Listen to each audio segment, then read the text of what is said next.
Всех приветствую на канале Майер. В общем, сегодня распаковка. Пришла мне батарейка из Китая 18650 LG. Так, но прежде чем приступить, я вам покажу, что я замутил себе светильник. Сейчас включаем и смотрим. Вот теперь хватает. Теперь оставлю на штатив и пойдем. Итак, все на штативе, все в кадре. Значит, распаковываю. Посмотрим, как все запаковано. Как продавец отправил нам. Так, ну обычно отправляется в таких картоновых коробочках. Так, в общем, обзор я сделаю не просто распаковку, я сделаю хороший полный обзор. В общем, я так решил даже сравнить вот с такими популярными 18650. До этого я только ими пользовался. Это проверенные, всеми испытанные аккумуляторы. Продавец честный, всегда емкость указывает точную. Безусловно, лидер. Но мы сейчас посмотрим, может вот этот уже станет лидер. Вот эта батарейка. Значит, в том плане на количество циклов и удельная стоимость именно ампер-часа. Но это две важнейшие характеристики. Но мне интересно, какие преимущества за ту же цену дают вот эти якобы высокотоковые аккумуляторы LG HG2. Вот видите, тут с наклеечкой. Все как будто фирменное. Ну, то есть тут прикопаться не к чему. Шрифты не размазаны. Сделано аккуратно. Так, вижу вот эта точка. Значит, на заводе проверялись они уже, тестировались. В общем, это заводская фабричная батарейка. А раз она заводская фабричная, значит, я беру вот такой даташит, скачиваю с сайта продавца LG и буду смотреть, сравнивать, тестировать. Также возьму второй листочек и посмотрю, что нам продавец. Когда мы покупаем, на его сайте мы видим вот такую табличку характеристик. Соответствует ли она даташиту и вообще соответствует ли сама батарейка и этим заявленным характеристикам. Вот такую задачу я сегодня ставлю в распаковочке и будем смотреть на это все. Так, для начала сделаю обычные процедуры. Давайте взвесим обе батарейки. Значит, эта батарейка нам показывает 44 грамма. Panasonic. То же самое, 44, нет, 45, на 1 грамм больше.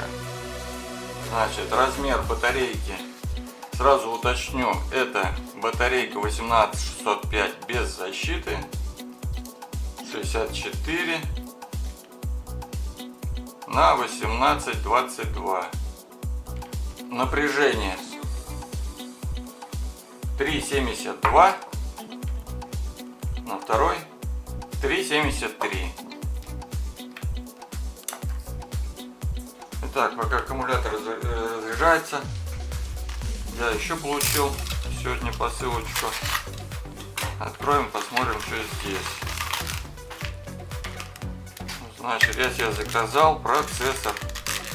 Так как я делаю видеомонтаж на ютубе, то я свой успешно процессор поджарил хорошенько. И значит, по этой утилите мы видим существенный прирост у процессора до 7,1 балла по 10-бальной системе. Ну, то есть одно ядро уже дает прирост производительности, и я уже чувствую, комфортнее стало, быстрее все отвлекаться и работать. Единственное слабое звено, если верить этой утилите, это жесткий диск.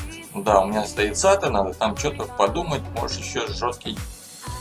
Так, вот китайский процессор, который нам пришел.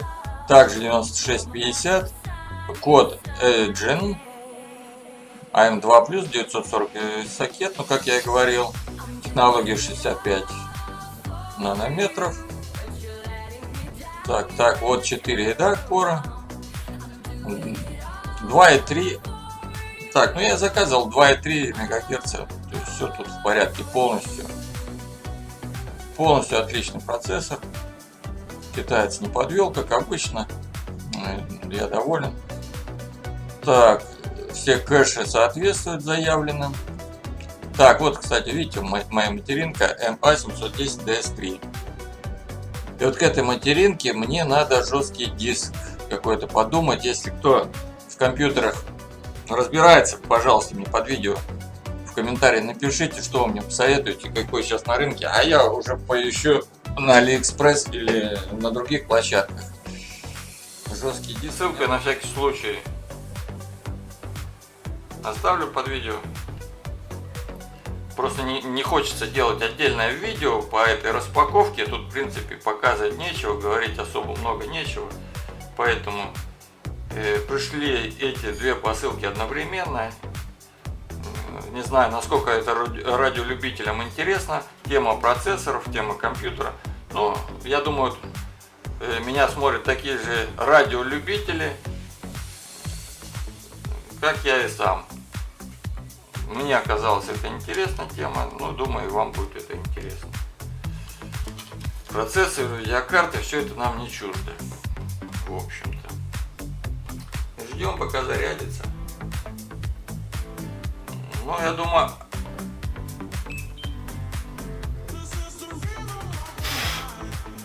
а давайте-ка поменяем, значит, характеристики зарядки, при зарядке. Значит, у нас же получается, что можно заряжать и большим током, чем 2 ампера. 2 ампера я обычно заряжаю в Panasonic. Так. Для этого, на всякий случай, температурный датчик.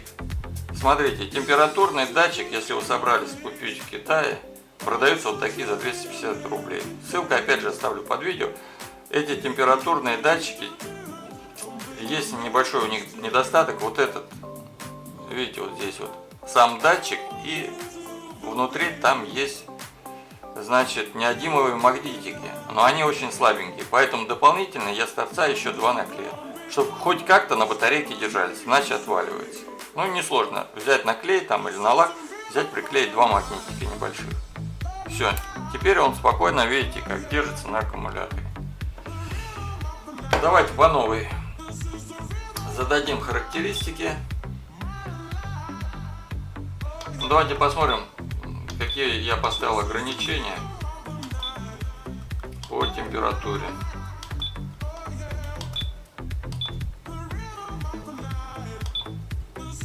29 градусов. Поставим 35.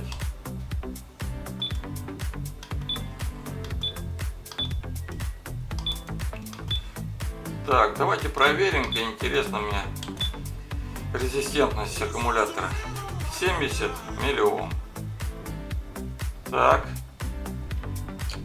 Вот давайте проверим Panasonic на внутреннее сопротивление. 87 миллиом. Значит,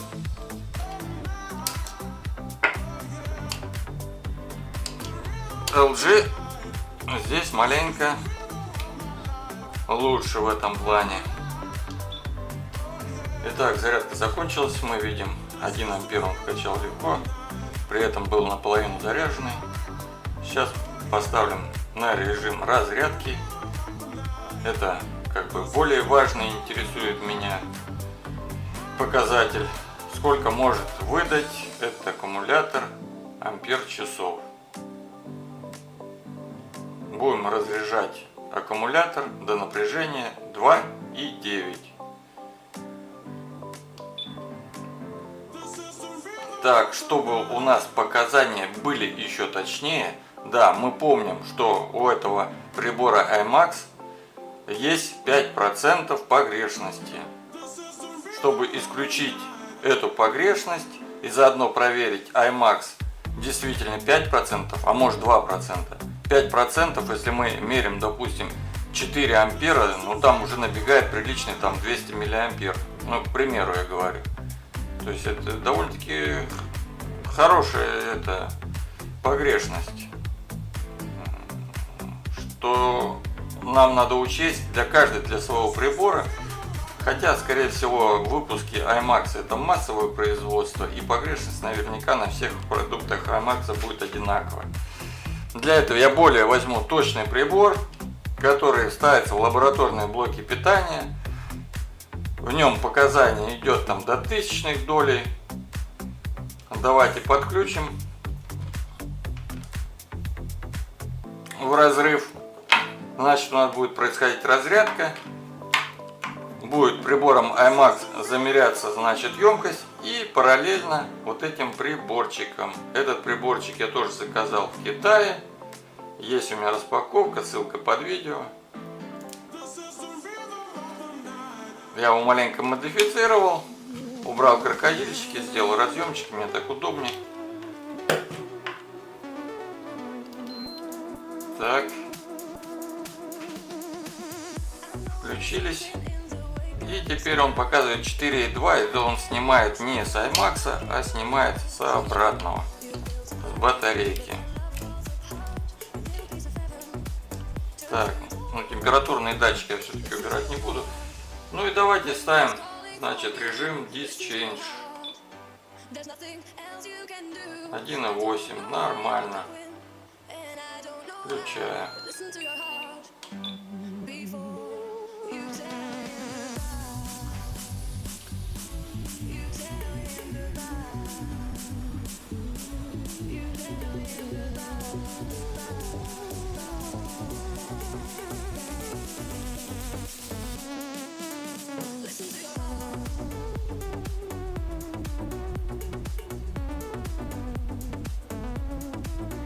Так, значит, не показывает неправильно, сейчас отключу. Теперь ток движется в обратном же направлении. Я совсем это дело упустил. Поэтому мне надо поменять крокодильчики.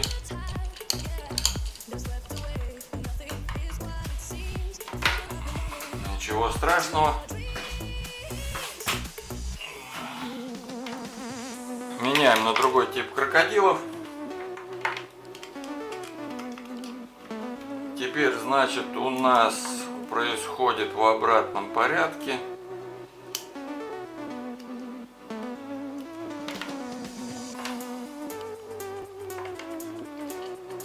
Включаем, значит, сюда на вход. 4,2, 4,17. Реверс, полярити, зарядка.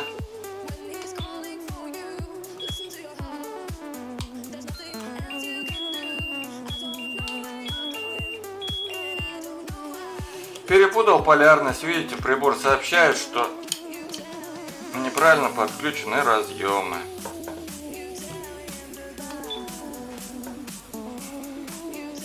Ничего. Все равно.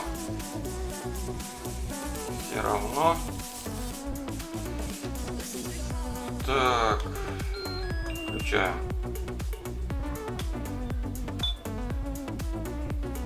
И смотрим. Так. Ну все, пошел процесс разряда. Значит, видим, можем сразу показания проверить. Тут 3,99 вольта, это показывает 4 вольта. Так, значит, ток разряда 1,3 ампера. А вот здесь показывает ток 1,15. Ну, в общем, давайте дождемся, пока полностью аккумулятор разрядится в ноль. Вот. Сравним емкость. И на этом основании верить, конечно, будем этому прибору. И судя из показаний этого прибора, я вам посчитаю погрешность IMAX, насколько он привирает. И все, тогда я оставляю это дело на разрядке. И вернемся, когда процесс закончится. Итак, давайте проверим максимальную ток-отдачу двух этих элементов, Panasonic и LG. Для этого вставляем вот в такой прибор батареечку, выводит на экран все нам нужные показатели. Проседание по напряжению, максимальный ток отдачи. Вот так, сейчас загрузится. Шпарит. Еще. Все, не шпарит.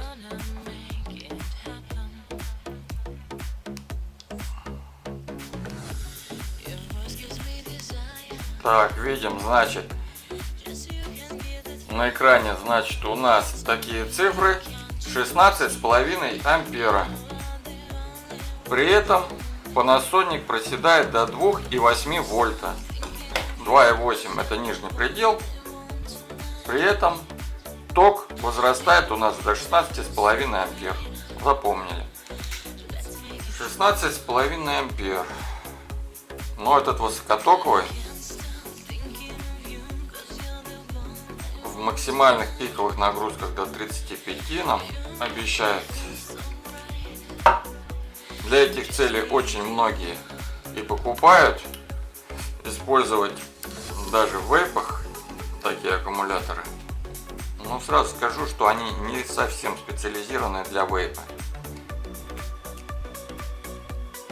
Но характеристики написаны довольно-таки внушительные. Посмотрим.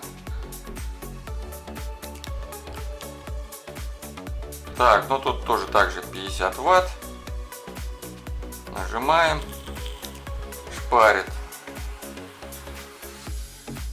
Так, батарейка тоже, видите, наполовину заряжена. 3,7. Ага, ну и теперь смотрим. 16,5 против 20. При этом справедливо сказать, что просадка по напряжению не такая большая. До 3,2 вольт. Ну, действительно, тогда эти аккумуляторы имеют более высокую токоотдачу. 16,5 против 19,5. То есть на 3 ампера. На 3 ампера. Но это не 35 ампер и не 25, который заявляет у нас продавец, что это в постоянном режиме можно использовать 25 ампер. Кратковременно 19 ампер. Все. Итак, прошло полчаса. Я сейчас посмотрю, нагрелась ли у нас батарейка. Смотрим. Видим, значит, сам iMax разогрелся до 60 градусов. При этом вентилятор крутится на максимальных оборотах. На батарейке температура комнатная. То есть 2 ампера и 1,5 ампера. Для него это не критично. Батарейка спокойно отдает этот ток и сама не разогревается при этом. Ладно, и ждем еще 1,5 часа, наверное. 3,3 вольта. Ну, довольно-таки неплохие стабильные показатели при разряде 1,5 ампера часа. Идет разрядка плавно. Осталось мне, в общем-то, дождаться и проверить емкость, но уже кое-какие промежуточные, можно сказать, выводы. А это Panasonic и LG AH2. Это как бы братья-клоны. Дальше.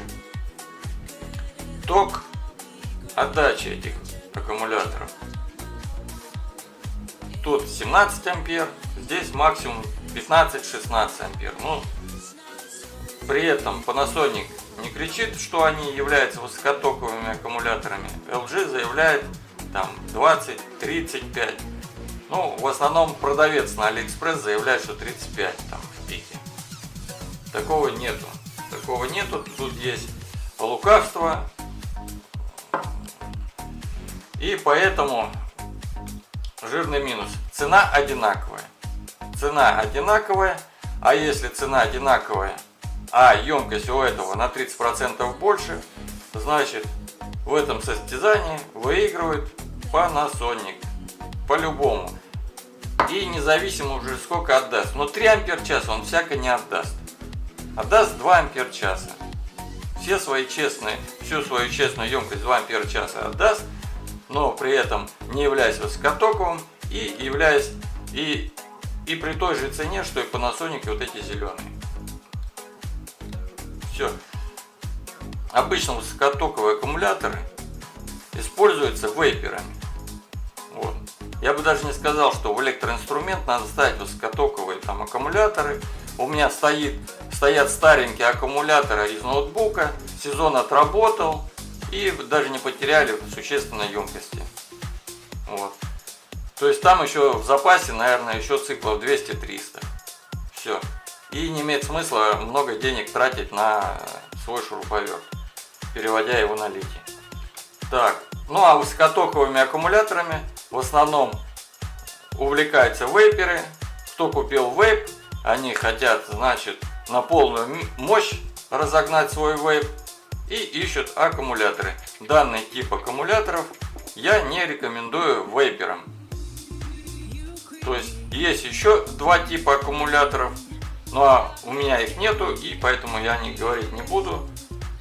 Будут, тогда сделаю на них обзор. Итак, процесс разрядки закончен. На экране IMAX мы видим, что 2,9 ампер-часа. В принципе, хороший результат для батарейки. И теперь подведем итоги. Итак, зеленые аккумуляторы я рекомендую. И в описании включу. А вот эти LG AG2 я, наверное, даже в описании вставлять не буду. Потому что цена одинаковая, еще раз повторюсь, емкость разная. И получается, как оплата электричества, да, за киловатт, или по 2 рубля, или по рублю платить за киловатт. Конечно, вы выберете тариф по рублю платить за киловатт, так и тут. Итак, я в этом видео этот аккумулятор никому не рекомендую. И сам вижу бесполезность своей покупки. Куплен он для вейпа. В вейпе он должным образом не работает, поэтому будет открыт спор. И постараюсь вернуть деньги за этот аккумулятор. На этом у меня все. Спасибо за просмотр. Ставьте лайки, подписывайтесь на канал. И до новых встреч. Пока, друзья.